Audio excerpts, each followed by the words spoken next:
Dalam gelap, ada bisikan yang tak pernah kita pahami. Di balik pintu terkunci, ada rahasia yang menunggu. Selamat datang di Jeritan Senyap. Dengarkan, rasakan, lalu tuliskan apa yang kau alami di kolom komentar. Bagikan kisah ini agar gema misterinya semakin kuat. Dan tetaplah bersama kami dengan menyalakan lonceng. Karena cerita berikutnya bisa saja lebih dekat dari yang kau bayangkan. Kereta malam dari Padang baru saja memasuki stasiun kecil di tepian perbukitan. Udara dingin menyusup ke sela jendela gerbong, membawa aroma tanah basah bercampur wangi dedaunan yang jatuh setelah hujan sore. Indra menegakkan tubuhnya, meraih tas kulit yang setia menemaninya kemanapun ia pergi. Ia adalah seorang penulis, bukan penulis terkenal, hanya seorang lelaki 30-an yang menggantungkan hidup pada royalti tipis dari novel-novel misteri yang tak selalu laku. Namun kali ini, ia merasa punya tujuan yang lebih besar. Bukan sekadar menulis, tapi mencari jiwa cerita. Dan ia percaya jiwa itu bersemayam di tanah kelahirannya, Ranah Minang. Seorang kawan lama Reno sudah menunggunya di luar stasiun. Wajah Reno ramah, tapi ada kerut halus di keningnya yang tak bisa ditutupi senyum. "Lama nyian ang datang dah," sapa Reno dengan logat Minang yang kental. Indra tertawa kecil. "Macet di jalur kereta, bro. Kau tahu kalau Jakarta bikin orang lupa waktu." Perjalanan menuju kampung Reno memakan hampir 2 jam.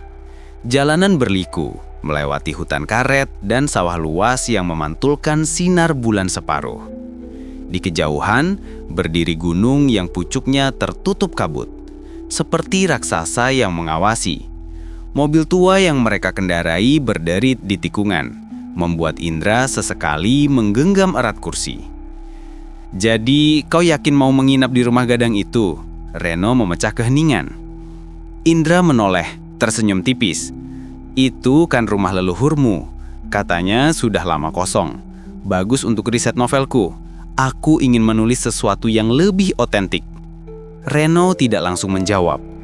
Matanya lurus ke jalan, tangannya mengetuk-ketukan setir. Akhirnya ia bergumam pelan, "Kalau kau tahan, tahanlah. Rumah itu bukan sekadar bangunan tua. Ada kamar yang bahkan orang kampung sini tak berani dekat." Indra hanya mengangguk. Ia tahu, dalam setiap legenda ada benih cerita yang bisa tumbuh menjadi novel. Rasa takut kadang hanyalah bumbu, pikirnya. Rumah gadang itu muncul di balik rumpun bambu, megah sekaligus sunyi.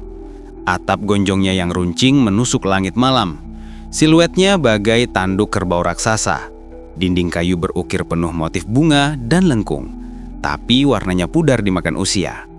Halamannya lapang, hanya diterangi lampu minyak kecil yang digantung di tiang depan. Begitu melangkah masuk, Indra merasakan hawa dingin menusuk tulang. Lantai kayu berderit pelan setiap kali diinjak, seperti mengaduh. Ruang utama luas dengan balairung panjang dan tiang-tiang besar yang menjulang. Di sudut, tergantung foto hitam putih seorang perempuan tua dengan tatapan tajam. Reno menunjuk ke foto itu. "Itulah Bundo, nenek buyutku. Rumah ini disebut rumah gadang Bundo." Indra mendekati foto itu. Mata perempuan di dalam figura seakan menyikutinya. Tajam, tapi juga menyimpan sesuatu yang sulit dijelaskan. Ia bergidik. "Di lantai atas ada kamar-kamar. Kau boleh pilih mana saja. Tapi..." Ia menatap Indra dengan serius. "Jangan sekalipun masuk ke kamar Bundo. Pintu kayunya ada ukiran bunga melati. Itu selalu terkunci." Indra mengangkat alis. "Kenapa?" Reno menghela napas panjang, seperti enggan bercerita lebih jauh. Begitulah adat yang ditinggalkan. Orang tua-tua bilang kalau pintu itu terbuka, yang keluar bukan manusia. Ucapan itu menggantung di udara, membuat bulu kuduk Indra meremang. Malam semakin larut. Setelah makan malam seadanya, nasi, ikan asin, dan gulai daun singkong, Reno pamit pulang ke rumahnya yang tak jauh dari situ. Indra menolak diajak menginap bersama.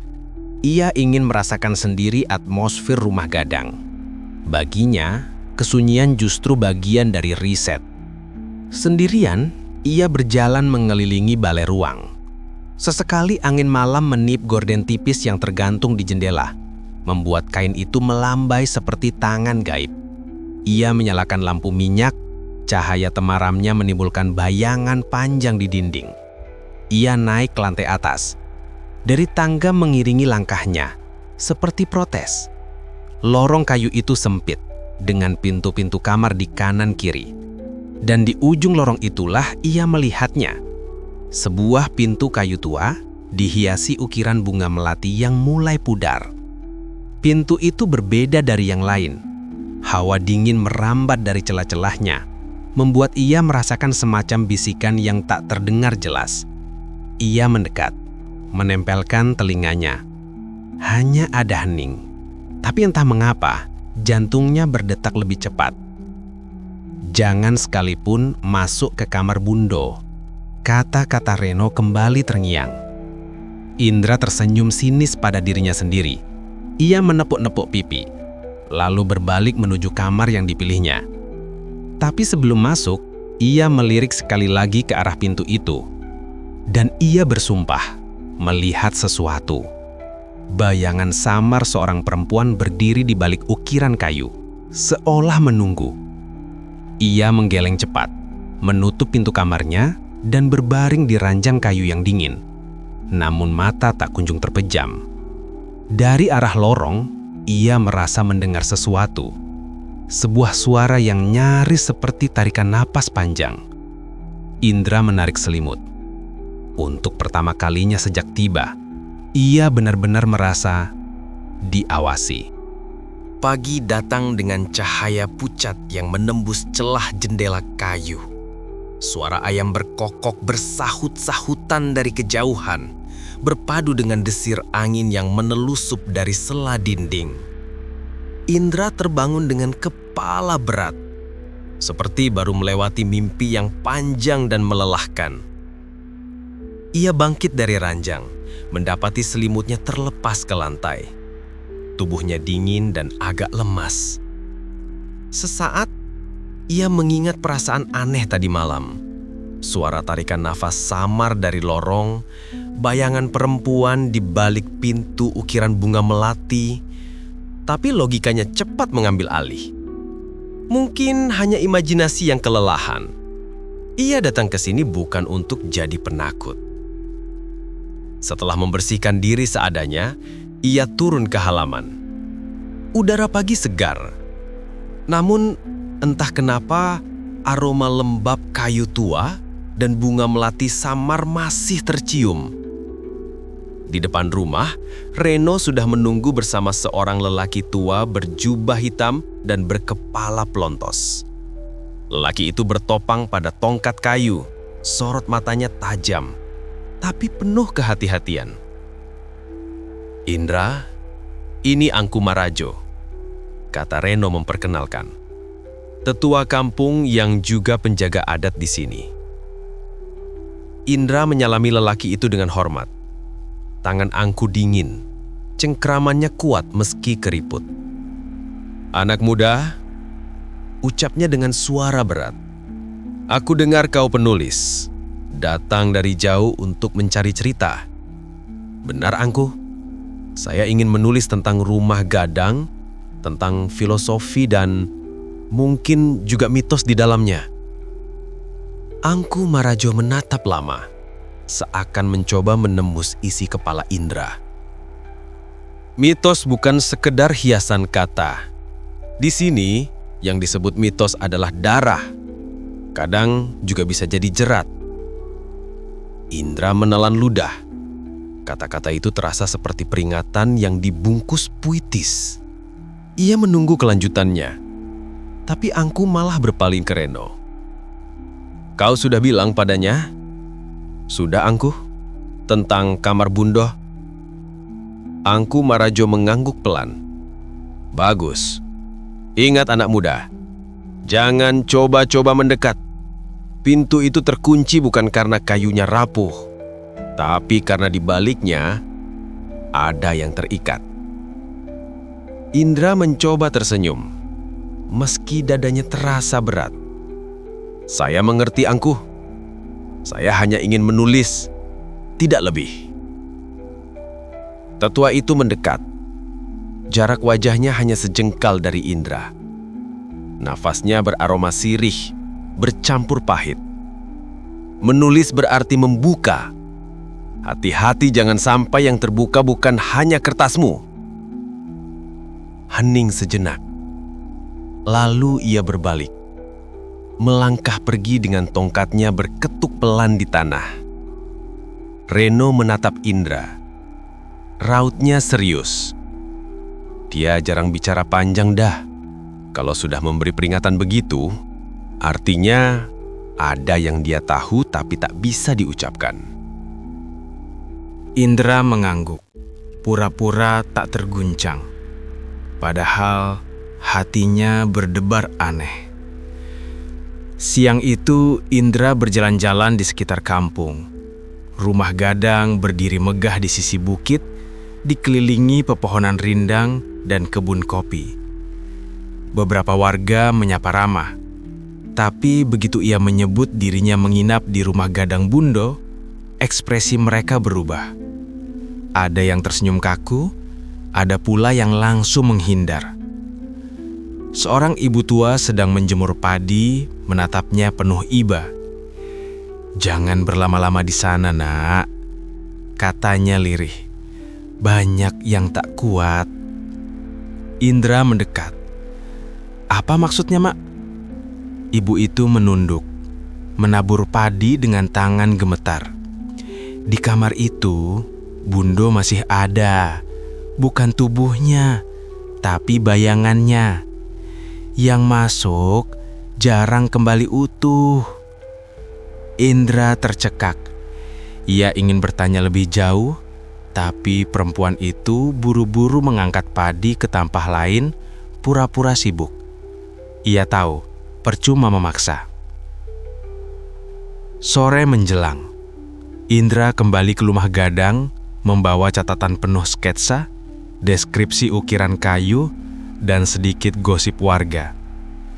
Tapi pikirannya berputar-putar di sekitar satu hal, kamar Bundo. Semakin dilarang, semakin ia penasaran. Di ruang utama, ia duduk menyalakan rokok menatap ke arah tangga yang menuju lantai atas. Lorong kayu di sana terlihat gelap, seperti mulut gua yang menunggu mangsa. Angin sore berhembus, membuat pintu-pintu berderit kecil.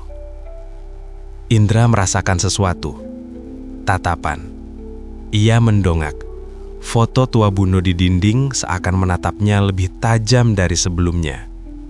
Senyumnya samar, tapi mata itu menusuk seolah tahu apa yang ia pikirkan. "Apakah kau juga ingin aku membuka pintu itu?"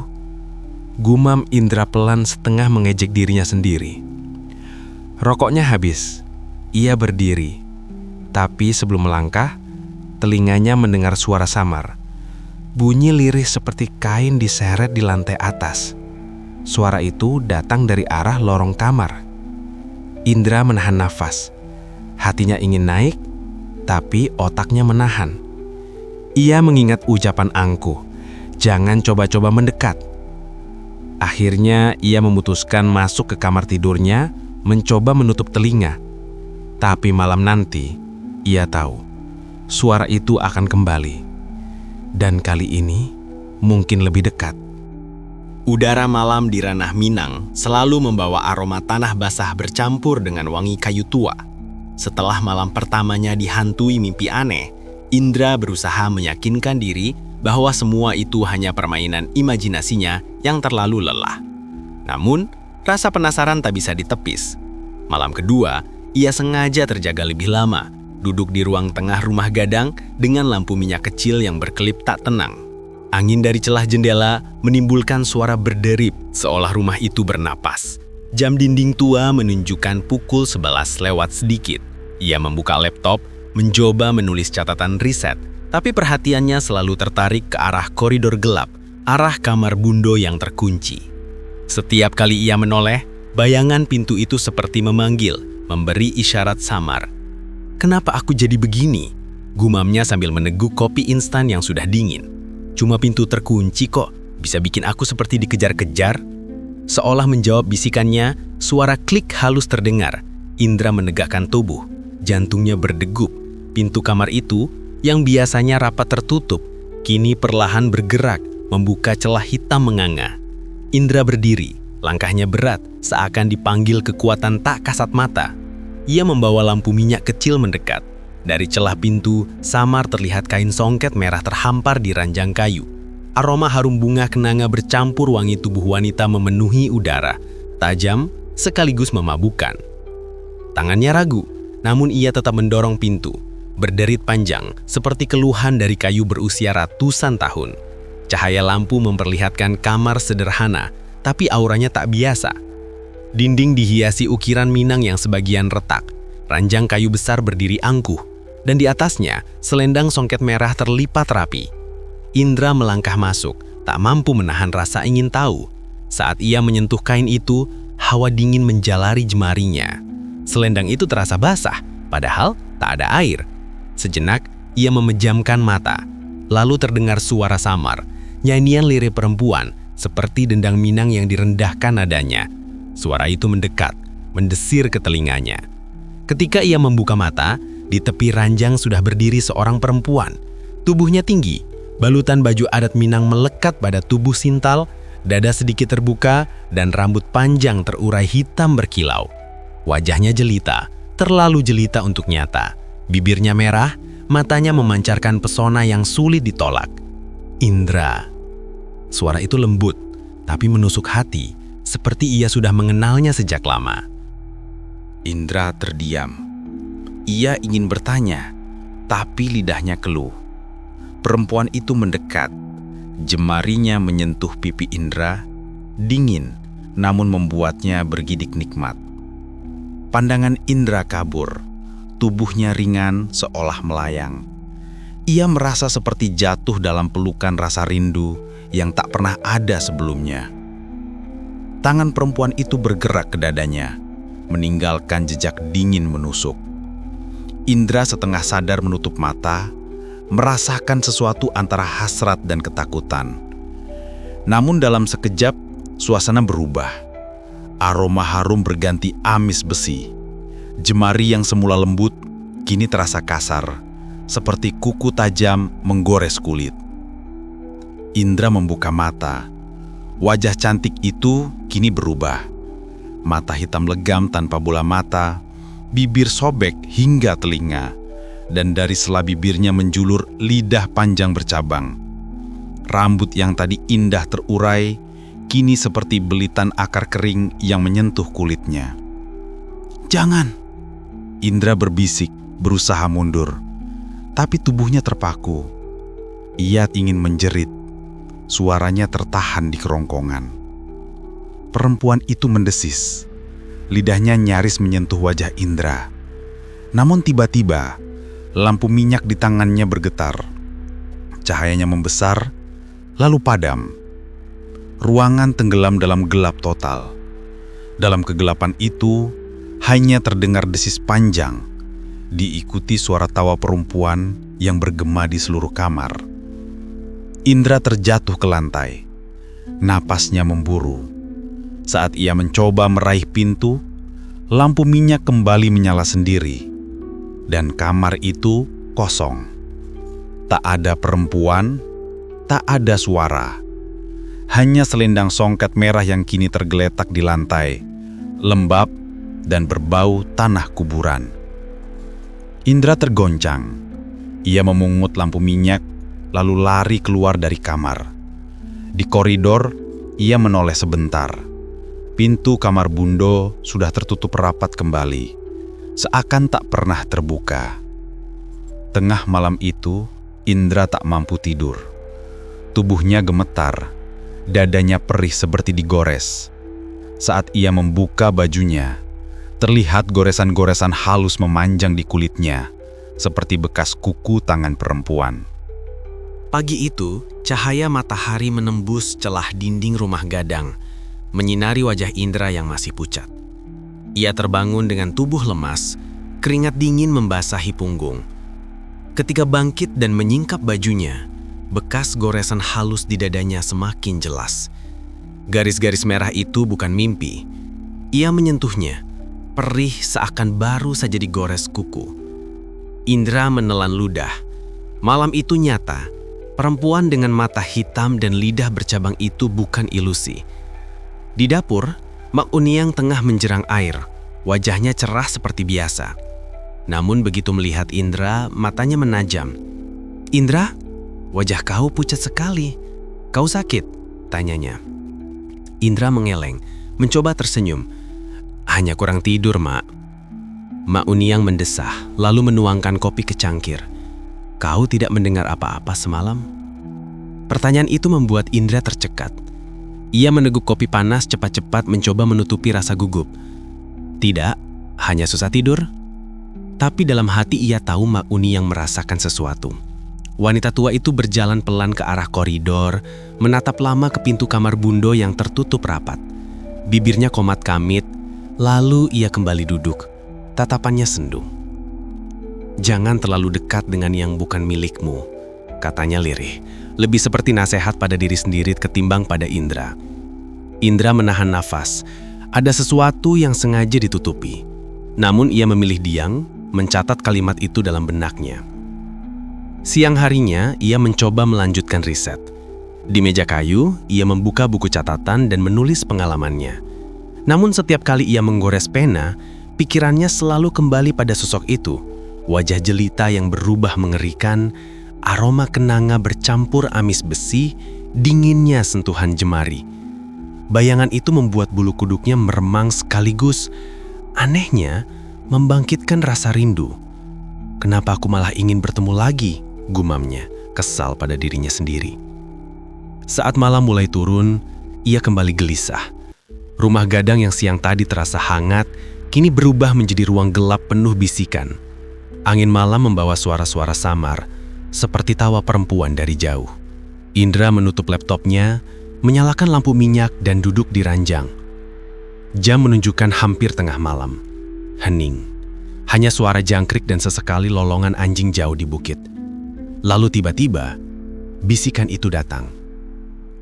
"Indra." Suara perempuan, lembut, nyaris erotis. Indra terperanjat, menoleh ke sekeliling. Tak ada siapa-siapa. "Indra, datanglah. Aku menunggu." Bisikan itu seperti keluar dari dalam kepalanya, namun juga bergema di dinding rumah Gadang. Dadanya berdegup kencang. Ia mencoba menutup telinga, tapi suara itu tetap terdengar. Ia berdiri, berjalan perlahan ke arah koridor.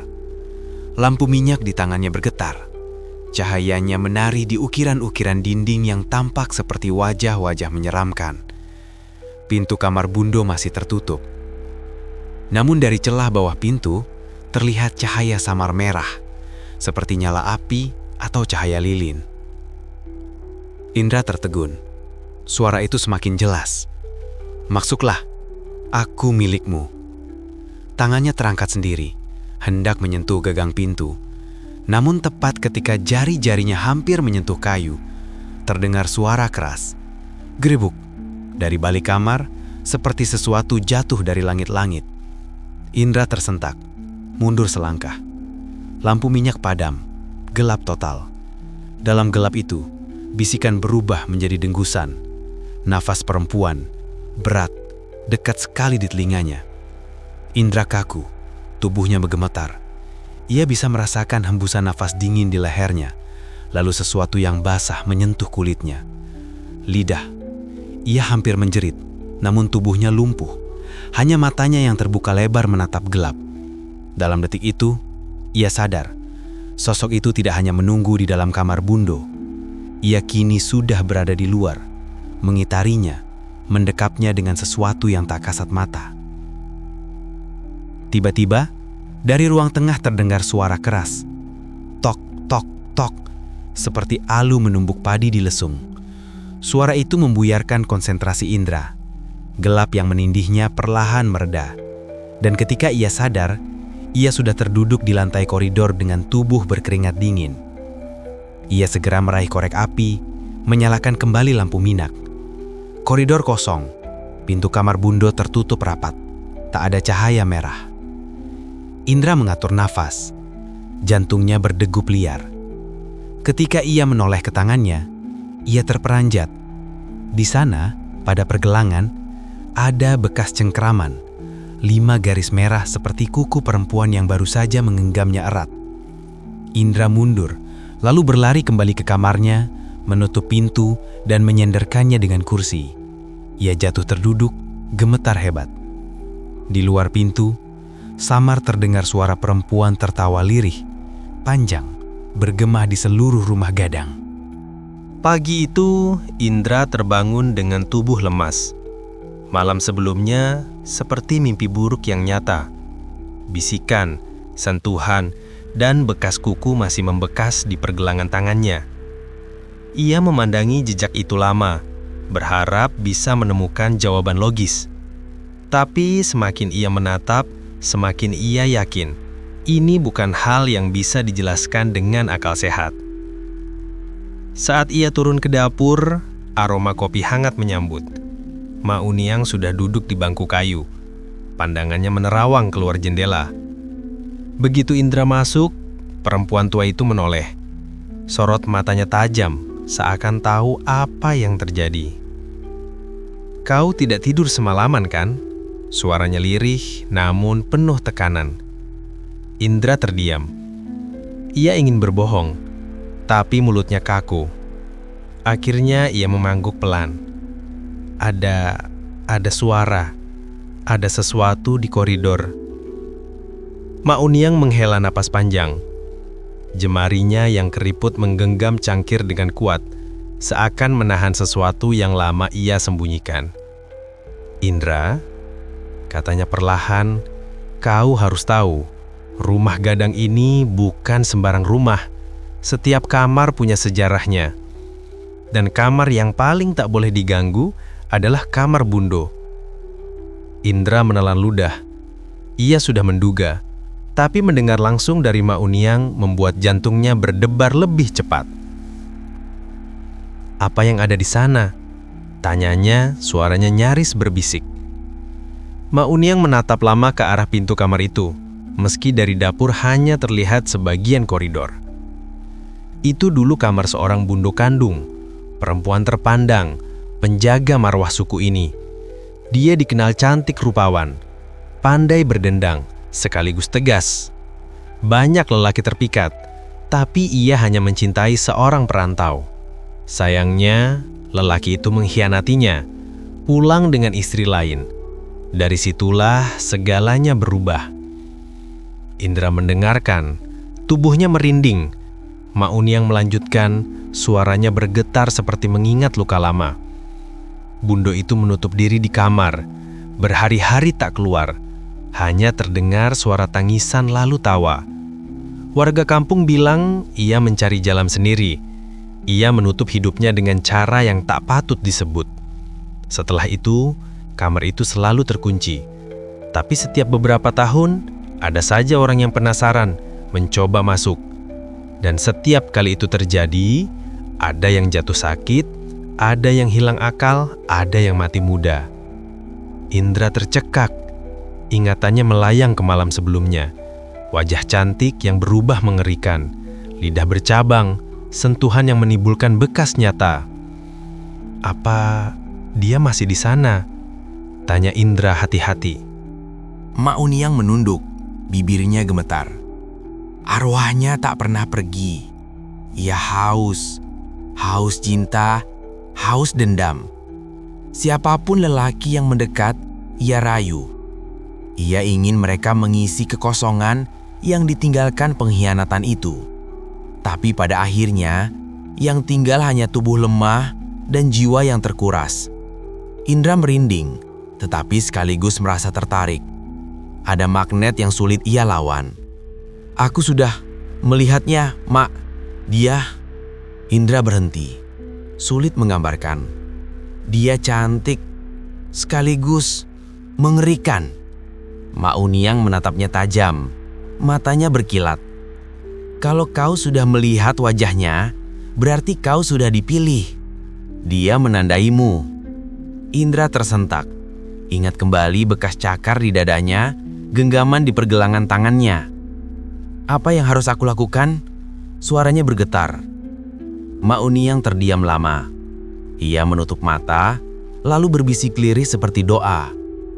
Jangan pernah balas tatapannya. Jangan sentuh kainnya, dan jangan sekali-kali biarkan dia membawamu ke ranjangnya. Kalau itu terjadi, ia tak melanjutkan. Hanya menatap Indra dengan wajah penuh kekhawatiran. Hari itu Indra berusaha mengalihkan pikirannya dengan menulis. Namun kalimat-kalimat yang ia tulis selalu berputar pada sosok perempuan itu. Jemari lentiknya, suara dendengnya, dan bagaimana mata hitam itu seperti memanggil dari balik pintu. Malam tiba lebih cepat dari yang ia duga. Angin gunung bertiup kencang, membuat rumah gadang berderit seperti kapal tua. Indra mencoba membaca buku, tapi kepalanya berat. Ia merebah di ranjang, memejamkan mata. Di ambang tidur, ia kembali mendengar bisikan itu. Indra. Ia membuka mata. Kamar gelap, hanya lampu minyak yang redup. Namun ia tahu suara itu nyata. Lalu samar-samar ia mencium aroma kenanga. Aku menunggumu. Indra. Indra tersentak. Ingat kembali bekas cakar di dadanya, genggaman di pergelangan tangannya. Apa yang harus aku lakukan? Bundo. Indra berhenti. Karena dari dalam kamar Bundo terlihat cahaya merah berdenyut seperti jantung yang berdetak. Indra berdiri terpaku, antara ingin berlari menjauh atau masuk untuk memenuhi panggilan itu. Cahaya merah samar yang merembes dari celah pintu kamar Bundo seakan memanggil dengan detak ritmis, mirip denyut nadi. Indra berdiri terpaku, jantungnya berpacu tak karuan. Suara Mauniang bergema di benaknya. Jangan balas tatapannya. Jangan sentuh kainnya, jangan biarkan dia membawamu ke ranjang. Namun, di balik pintu, bisikan lembut itu terdengar lagi. Semakin jelas, semakin dalam menusuk telinga. Indra, datanglah, aku sudah menunggumu begitu lama. Tubuh Indra gemetar, tapi kakinya bergerak maju. Ia meraih gagang pintu, merasai dinginnya logam tua itu. Satu tarikan napas panjang, lalu pintu berderi terbuka. Kamar Bundo tersibak dalam cahaya merah samar dari lampu minyak di sudut ruangan. Di ranjang besar berukir, selendang songket merah terbentang, tampak berkilau bagai baru ditenun. Dan di atasnya, berbaring seorang perempuan. Rambut panjang hitam menutupi sebagian wajahnya, kain adat melekat pada tubuh yang sintal, dada setengah terbuka. Indra terdiam. Tak ada kata yang bisa menggambarkan betapa memesona sosok itu. Perempuan itu menoleh perlahan, menatap Indra dengan mata sendu yang bercahaya. Indra, suaranya seperti dendang minang yang paling merdu, menggema di dada. Larangan pertama, jangan balas tatapannya. Indra menunduk, mencoba menghindar. Tapi magnet tatapan itu begitu kuat. Seperti ditarik, matanya akhirnya bertemu dengan mata si perempuan. Hitam pekat, namun berkilau basah. Indra merasa ditelan. Nafasnya berat, tubuhnya lemas, seolah tak lagi punya kuasa. Perempuan itu tersenyum samar, lalu mengangkat tangan menunjuk ke arah selendang songket merah di sampingnya. Ambil, sentuhlah, itu milikmu. Larangan kedua, jangan sentuh kainnya. Indra menelan ludah, tangannya bergerak meski otaknya berteriak untuk berhenti. Ia meraih ujung selendang, jemarinya menyentuh kain lembut itu. Seketika hawa dingin mengalir deras ke dalam tubuhnya, seperti aliran sungai es. Matanya berkunang-kunang, pikirannya seakan direnggut keluar. Perempuan itu bangkit dari ranjang, melangkah mendekat. Kain adatnya jatuh perlahan, menyisakan lekuk tubuh samar dalam cahaya merah. Indra terperangkat, antara rasa takut dan hasrat yang membara. Jemari perempuan itu menyusuri dada Indra, tepat di atas bekas goresan lama. Sentuhannya dingin, tapi di balik itu ada getaran hangat yang menggoda. Bibirnya mendekat ke telinga Indra. Temani aku di ranjang itu. Larangan ketiga. Indra terhuyung, hampir mengikuti. Nafasnya berat, jantungnya seperti akan pecah. Ia merasakan daya tarik yang begitu kuat, seakan tubuhnya dikendalikan. Selangkah lagi, ia akan menyerah. Namun tiba-tiba, matanya menangkap sesuatu di cermin besar di sudut kamar. Refleksi perempuan itu bukanlah sosok cantik yang sedang memeluknya, melainkan tubuh kurus kering, kulit terkelupas, rambut seperti anyaman akar, dan mata kosong berlubang hitam. Lidah panjang bercabang menjulur hingga ke lantai. Indra menjerit dalam hati. Kesadarannya seolah tersambar. Ia mendorong tubuh perempuan itu sekuat tenaga. Sekejap, kamar berubah. Cahaya merah padam berganti dengan kegelapan pekat. Suara tawa perempuan menggema, keras, menusuk telinga. Selendang merah yang tadi berkilau kini jatuh ke lantai, basah berlumur darah. Indra tersungkur, tubuhnya gemetar. Di sekelilingnya terdengar suara-suara lain. Bisikan banyak perempuan, ratapan bercampur tawa, mengelilingi dari segala arah. Tak ada yang bisa menolak aku, tak ada yang bisa perdi. Indra merangkak ke pintu. Namun pintu kamar Bundo tiba-tiba tertutup keras. Ia menghantamkan bahunya, panik, tapi pintu tak bergeming. Napasnya terengah, dadanya perih, sementara bisikan itu semakin keras. Tiba-tiba, suara lain terdengar. Lebih tua, lebih tegas. Suara Mak Uniang dari luar pintu. "Indra, jangan lihat dia, jangan dengar suaranya. Lawan dia dengan hatimu." Indra menutup mata, menekan telinganya, berusaha fokus. Ia mengingat pesan Mak Uniang, mengulanginya dalam hati. Jangan balas tatapannya, jangan sentuh kainnya, jangan keranjangnya. Suara tawa berubah jadi jeritan panjang, melengking hingga lampu minyak pecah berhamburan. Angin dingin menyapu kamar, membuat Indra terhempas ke lantai. Dan mendadak hening. Pintu kamar terbuka sendiri. Indra terengah, merangkak keluar. Di koridor, Mak Uniang berdiri dengan wajah serius, menggenggam sebilah pisau kecil berbalut kain kuning. Ia menatap Indra dalam-dalam. "Kau sudah melanggar, tapi belum terlambat. Mulai malam ini, ia tak akan hanya memanggilmu, ia akan mengejarmu." Malam ketujuh tiba dengan keheningan yang ganjil. Langit di atas kampung gelap gulita, seolah bulan dan bintang pun enggan menampakkan diri. Angin berhenti berhembus, daun-daun pohon kelapa tak lagi berisik. Hanya suara jantung Indra yang berdegup keras, seakan memenuhi seluruh rumah gadang. Ia duduk di ruang tengah, menatap pintu kamar Bundo yang kini dibiarkan setengah terbuka. Selendang songket merah itu terbentang di ranjang, seperti sengaja menunggu. Indra tak bisa lagi melawan. Tubuhnya kaku, tapi juga ditarik oleh sesuatu yang tak kasat mata. Ia melangkah perlahan, setiap tapak terdengar keras di lantai kayu tua. Begitu masuk, aroma harum bunga cempaka bercampur anyir darah menguar. Di ranjang, perempuan itu duduk menunggunya. Lebih cantik dari malam-malam sebelumnya, namun lebih mengerikan.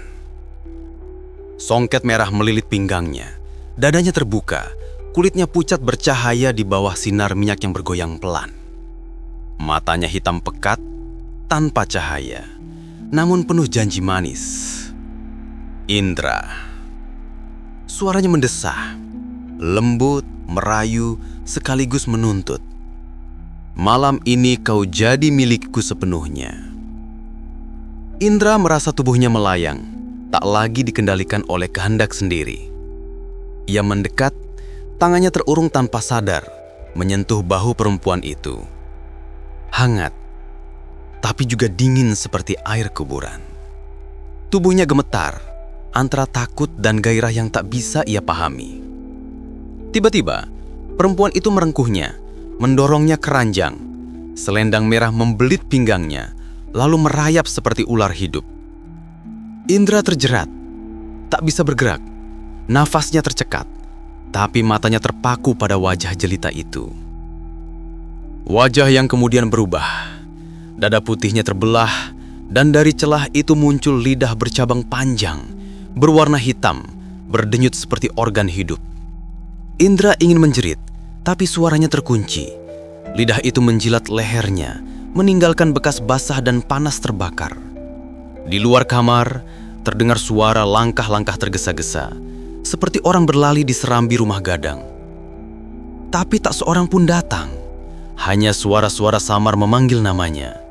Indra, Indra, pulanglah. Indra ingin melawan, tapi semakin keras ia berontak, semakin erat pelukan perempuan itu. Kuku-kukunya mencakar punggung Indra menembus kulit, meninggalkan garis-garis darah halus. Selendang merah makin kencang menjerat, hingga tubuhnya hampir tak bisa bernapas. Serahkan dirimu, kau akan merasakan nikmat sekaligus abadi, bisik suara itu di telinganya. Indra melihat kilasan-kilasan aneh di matanya. Bayangan perempuan-perempuan lain, wajah-wajah muda dari zaman berbeda. Ada gadis kolonial Belanda, ada perempuan Minang berkerudung, ada nyonya bangsawan dengan kebaya mewah. Semua tersenyum, tapi senyum mereka getir, penuh luka, seolah meminta pertolongan. Siapa kalian? Indra berbisik lirih. Perempuan itu terkekeh, suaranya bergema di seluruh kamar. Mereka adalah yang datang sebelum kau. Semua yang memilih masuk ke kamar ini. Semua yang menyerahkan tubuh dan jiwanya padaku. Indra merasa kepalanya berputar. Tubuhnya melemah, nafasnya tercekak. Perlahan pandangannya mulai gelap. Tapi tepat sebelum ia kehilangan kesadaran, ia mendengar bunyi keras. Pintu kamar digedor dari luar, diiringi suara teriakan orang banyak. Suara warga kampung. "Buka pintunya, Indra!" Tiba-tiba, perempuan itu menghilang. Selendang merah melorot, terjatuh ke lantai, basah oleh darah tipis. Indra terhempas ke ranjang, lemas, tubuhnya penuh goresan, kulitnya perih seakan terbakar. Lampu minyak padam. Gelap total. Yang tersisa hanya desah nafasnya yang tersengal dan rasa ngeri yang menusuk tulang. Ia tahu ini belum selesai. Malam ketujuh baru saja dimulai. Suara gedoran pintu semakin keras. Indra mencoba bangun, tapi tubuhnya masih terikat oleh rasa lemas. Matanya berkunang-kunang, namun samar. Ia melihat sosok perempuan itu berdiri di sudut kamar. Kali ini wujudnya tidak lagi jelita. Rambutnya menjuntai panjang, tubuhnya penuh luka, seperti mayat busuk, dan wajahnya berganti-ganti antara berbagai perempuan yang tadi ia lihat. Tiba-tiba pintu kamar terbuka lebar. Cahaya obor menerobos masuk, disusul teriakan orang-orang kampung. Dua lelaki tua langsung menarik Indra dari ranjang. Sementara seorang nenek dengan kain hitam di kepalanya masuk sambil menggenggam kendi tanah liat. Dialah Mak Itam, penjaga adat kampung itu. "Jangan tatap matanya, tundukkan kepala kalian," seru Mak Itam. Indra meski lemah masih sempat menoleh. Perempuan itu kini meringkuk di atas ranjang. Tubuhnya menggeliat, matanya menyala merah. Dari mulutnya keluar suara tawa bercampur jeritan, menggetarkan seisi kamar. Mak Itam membuka kendi, menaburkan air yang beraroma kapur barus dan bunga setaman. Begitu air itu menyentuh lantai, suara tawa berubah jadi jeritan panjang yang melengking, menusuk telinga. "Arwah Bundo, jangan ganggu lagi manusia yang bukan hakmu." Mak Itam mengucap mantra dalam bahasa Minang kuno. Suaranya berat, bergetar. Sosok perempuan itu berontak. Dari tubuhnya melayang selendang songket merah, berputar seperti ular terbang, mencoba menjerat Mak Itam. Tapi sebelum selendang itu menyentuhnya, lelaki tua di sampingnya memukul lantai dengan tongkat kayu yang ujungnya diberi kain putih. Selendang itu jatuh, terbakar perlahan tanpa api, hanya menyisakan abu hitam. Indra menjerit, bukan karena sakit, tapi karena rasa kehilangan aneh. Seakan sebagian dirinya ikut terseret bersama hancurnya selendang itu. Wajah perempuan itu semakin rusak, kulitnya terkelupas, dagingnya hancur, hingga hanya tinggal tengkorak yang menatap Indra. Namun di balik jeritan dan kebusukan itu, Indra melihat sepasang mata manusia. Mata seorang perempuan muda yang penuh kesedihan. Lepaskan aku, bisiknya lirih. Berbeda dari sebelumnya. Suara yang bukan lagi penuh nafsu, melainkan rintihan seorang arwah yang terikat.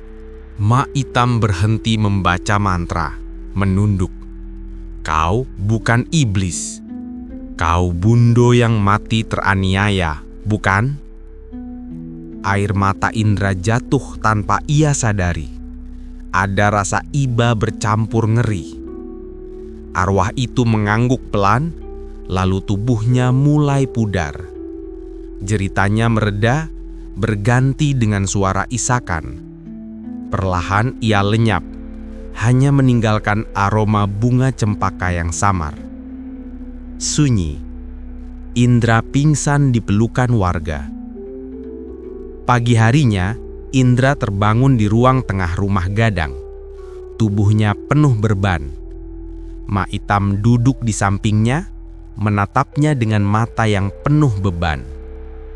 Kamar itu bukan sekadar kamar. Itu tempat bundo kami. Seorang perempuan yang mati dipaksa menikah dengan orang yang tak dicintainya. Ia bunuh diri di sana dengan selendang merah itu. Sejak malam kematiannya, arwahnya terikat, berubah jadi penunggu yang menjerat jiwa lelaki yang masuk. Indra menelan ludah, tubuhnya masih gemetar. Jadi, selama ini, semua yang aku lihat benar. Dia meminjam wajah cantiknya untuk menipu. Tapi pada akhirnya, yang tersisa hanyalah luka. Indra menatap jauh ke arah pintu kamar yang kini dipaku permanen. Dalam benaknya, ia masih bisa mendengar bisikan lembut itu, antara rayuan dan rintihan. Ketika ia akhirnya meninggalkan kampung itu beberapa hari kemudian, ia membawa lebih dari sekadar catatan riset. Ia membawa mimpi buruk yang akan menghantuinya seumur hidup. Dan di dalam tasnya, entah bagaimana, ia menemukan sehelai benang merah halus yang mirip dengan selendang songket itu.